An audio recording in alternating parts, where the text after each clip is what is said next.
But this is something I say all the time in New York because we have so many open construction sites and they're high level. That when we have high winds, it's easy to say take your trash cans in, be careful about the lawn ornaments that you've had out, for Christmas or Halloween or whatever it is. But we actually have real problems with flying debris and can have when our winds are going to reach these areas from high construction sites. So that's one of the things I want to make sure all of my construction managers within the city environment, and it's not just the city, there are other areas outside the city that have got these big projects going. So you need to make sure everything's locked down on the overnight, and this wind comes in later on tonight.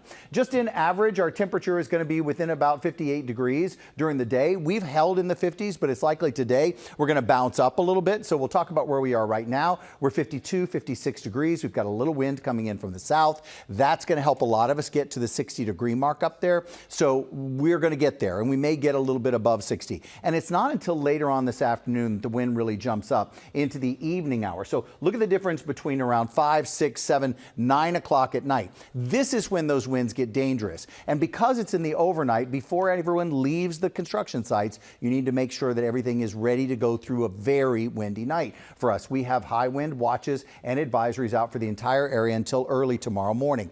Not much in the way of clouds, but we knew some clouds were going to make the trip today on those south winds. So we're not close enough to that center of high pressure to be so clear and dry. You can see where the clouds finally pick up, and it's right on the border of central New Jersey in here and everybody north. They're not going to stop us from getting where we want to go to the numbers today, and this is a mild day, but we'll run through the futurecast right here. You see where the rain comes in with a gusty front right around about Wednesday around 10 o'clock. I don't see a lot of trouble with the rain. There will be some rain here, but northern areas could have a little extra oomph in the rain, could be a little heavier rain, could also be a little rumble here or there because it's a strong gusty wind that's coming in with it. Then by tomorrow morning, we've got drier skies, certainly a lot less clouds.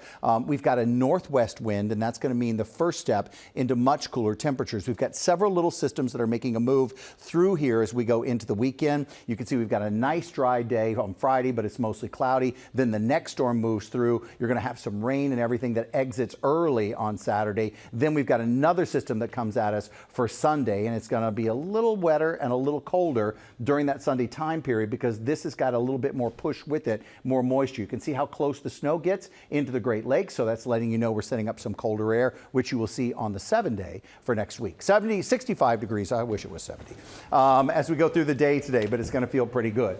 48 degrees for the overnight low temperature tonight. There's a strong wind, guys. Truly, truly, truly. This is in that 50 to 60 mile per hour category and can do some damage. So make sure you're ready for that. 54 degrees on the day tomorrow, which is a big difference from where we are today. To drop from the mid 60s into the mid 50s, but the real drop comes next week.